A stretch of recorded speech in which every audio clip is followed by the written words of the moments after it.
ranking every white person's slang to exist. And today we're gonna be ranking them from S to F tier. And there's no way you haven't heard these in your life. And me personally, growing up in a white household, it was just bound to happen. I'm bound to hear these Johns like every day. But yeah, let's get into the tier list. Shout out Ninye for the idea. And we'll start off with, get a load of this guy. You already know if someone says this to you, they're not with you, or whatever statement you're saying is a bunch of malarkey, or you're doing something that's like shocking or controversial in their eyes, so they'll just say it to make fun of you. It's not really a good roast, to be honest. You're just pointing out that someone's being stupid. So we're gonna have to give this one a D tier to start off. It just sounds like a cornball old man thing to say. Next up, we got, you're on thin ice, pal. When someone says this to you, you know it's over, bro. You better pack your bags. Okay, no, but seriously, if you hear someone say, you're on thin ice, buddy, or whatever, are you even gonna take them serious? I wouldn't, to be honest. Like, what do you want me to do? Do a cartoon gulp? Like, oh no, I'm on thin ice.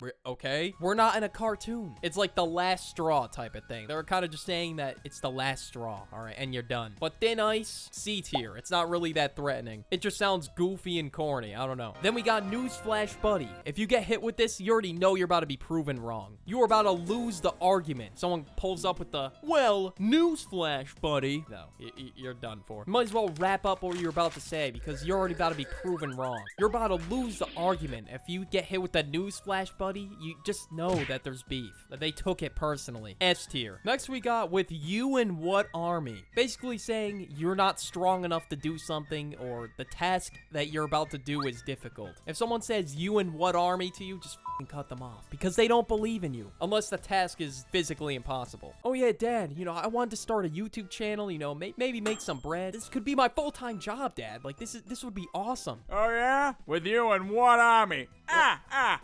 What do you, Dad, what? They'll say this stuff right in front of people too. They'll straight up diss you to look funny in front of the whole table, in front of the whole family function. If Dad pulls out this one on you, you already know it's about to get disrespectful. S tier. Hold your horses. I'm not rocking with this one personally. No one is stopping what they're doing to listen to you. Like, you'll just sound like an idiot if you're over there like, hey, hold your horses. Just say, wait a minute, bro. Like, no one is gonna take you seriously if you say this one. Like, I don't even know how this one came into existence. Are you just on a farm and then all the horses just ran loose? And then you had to tell the other farmer whose horses went loose to hold your horses? Like, I don't no, F tier. Next up, we got no more Mr. Nice Guy. Are we serious? This is equivalent to saying the beast is coming inside me. Are we serious, dude? No more Mr. Nice Guy. How can you even say this with a straight face? You are as soft as Drake if you're out here saying this. Like, at this point, I think this saying is just completely abolished from society. Like, who is unironically saying this? This one, it's just so laughable how trash it is. If you're, like,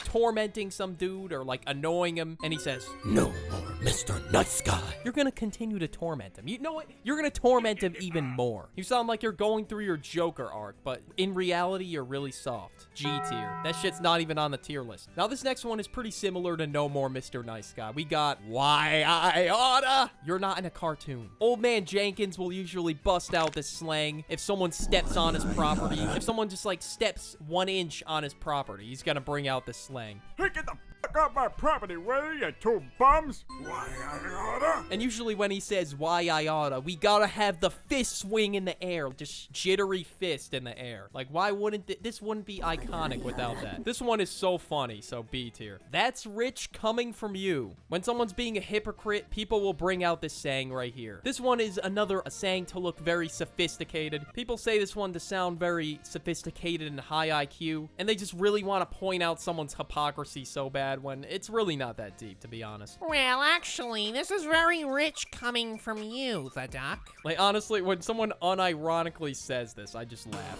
I mean, someone IRL, maybe, they have a point. They have a point. But if you're on the internet saying this one in a comment section, you barely know me. Why are you even saying this? Or you barely know any person on the internet. We're gonna give this one a C tier because some people on the internet just say this to sound smart. This is like their top ammunition in an argument. Next we got, I'm just gonna sneak right past you. idea. Now, I saw this one on Instagram Reels. Have you not had a teacher say this to you? I just saw a picture of a teacher in a yearbook, and the face just screamed, I'm just gonna sneak right past you. But you know what? Screw it. We'll give it an A tier. Let's cut to the chase. You already know they're on their shit if they're saying this one. They're not trying to mess around, bro. They're locked in. Like, they're very efficient with their time, bro. Like, they're not trying to waste any time. So, you know what? We'll give it a B tier. See you later, alligator. Please, never say this. Please don't say this. Like, I don't think anyone says this one unironically anymore. Like, bro, what do you think? You're about to be signed to a record label for rhyming? Like, later an alligator rhyme. Like, bro, get this man in the studio, whoever made this. Get bro in a studio. He just spit some bars. But seriously, who says this? F tier. Like, what do you want people to say? Like, oh, wow, that was some crazy wordplay. Nobody is saying that, bro. Trust me. If you bring this one out, everyone's just gonna think you're a cornball. Next, we got I don't give a rat's ass. All right, this one by far has got to be the most effective on this list. Rat's ass is crazy because you know they don't care. You already know they don't give a singular shit about what you said. This one's heat, bro. S tier. Listen here, Buster / knock it off, Buster. If you call someone Buster, no one's gonna listen to you. You just sound like a nervous cornball. Knock it off, Buster. Well. People are just gonna laugh in your face with this one. This one is not effective at all. I'd suggest not going with this one if you're gonna try and get people to listen to you. Maybe You're on Thin Ice, Pal would be more effective. But this one's going in F tier. But this one might take the cake as the most effective one. I've had it up to here with you. Banger. Absolute banger. You even get the hand in the slang. Like, your hand movement is a part of the slang. How creative is that? That's just awesome. This one is just corny, but funny at the same time. It's like ironically funny. But you know, you already know someone is mad. All right, there's about to be some serious beef. Bro's about to swing at you. It's about to turn into an MMA fight. It's probably over if you hear this one. S tier. Then we got You're a Piece of Work. I genuinely don't understand what this one means. But I remember being in 7th grade and my French teacher would always say to, like, students who weren't really pay attention or really get any answers right in French, she would be like, ay, ay, ay. You're a piece of work. I almost laughed because it was so fun. I just didn't understand it. I guess, I don't know, it means like they're a project. It's gonna take them long work, hard work, and dedication to understand, well, French in that case. And they're starting to get frustrated by all the work that they're gonna have to put in. So, you know, we'll give it like a B tier. Next, we got Play It By Ear. My mom says this one all the time. I didn't even know, I thought it was Play It By Air, like my whole life. I thought my mom invented the slang Play It By Ear when I was like really young, and I just started saying it, and everyone's like, what the hell are you saying? And I didn't really know what it meant that whole time. But it's basically, if you're making a plan, you improvise or change the plan based on the situation. Like, if someone doesn't really know what time they want to go out, they'll say they'll play it by ear or something. This one just sounds weird, and it just doesn't really make sense, so D tier. Then we got I'm losing my marbles. You do not want to mess with the person that just said that they're losing their marbles. They're about to go insane. When someone says it like that, no one's really gonna take them seriously. They're just gonna sound like a cornball saying this one. This one's gonna have to unfortunately get an F tier. Like, tell me the last time you've seen somebody with a marble. Some people probably don't even know what that is. Okay, maybe you do, but like, who the hell genuinely has touched a marble in the last 5 years? Nobody. Unless you need them for like a math project or something in school. Let me be frank. Bro, just say, let me be honest. Where did Frank come from? Like, I don't believe that this is genuinely a saying. Like, I don't know. I haven't heard anybody in my family say, oh, well, let me be frank. There's no way this genuinely counts as a saying. Like, you just replaced a word, and now you feel creative. Like, bro, what? I guess someone just wanted to feel like a special snowflake one day. They just really wanted to be the main character one day. So they said, you know what, guys? We should say, let me be frank.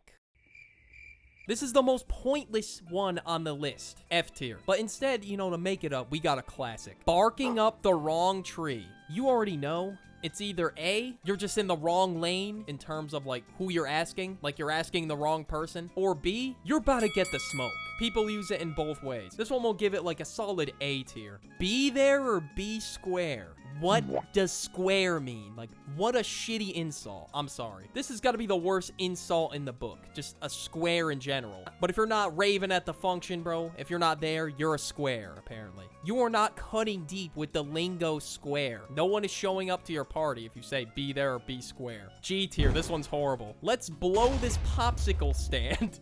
What? I'm so confused. I'm sorry. I'm so confused about this one. If I heard this one, I would think someone is actually about to, like, blow something up. But apparently it means to, like, leave. To leave a function or to leave something because they're not rocking with it. But we're gonna have to give the second in a row G tier. Somebody get this person's crack, whoever came up with this. And then why are you calling places popsicle stands? Next up, we got the gig is up, pal. All right, this one's by far the funniest. If you're hearing people say this, they got some crazy detective work. Like, they're whipping around in the mystery van at this point because they know when the gig is up. Freeze! The gig is up, pal. Knock it off. What? You're caught red-handed. Huh? The cat is out of the bag. The fuck? Yeah, chances are you aren't really communicating your message effectively with this one, but it is funny as just hearing the gig is up. Like, you already know it's over. S tier. This is the goofiest video I made by far, so watch this playlist for more goofy-ass videos like this one. Bye.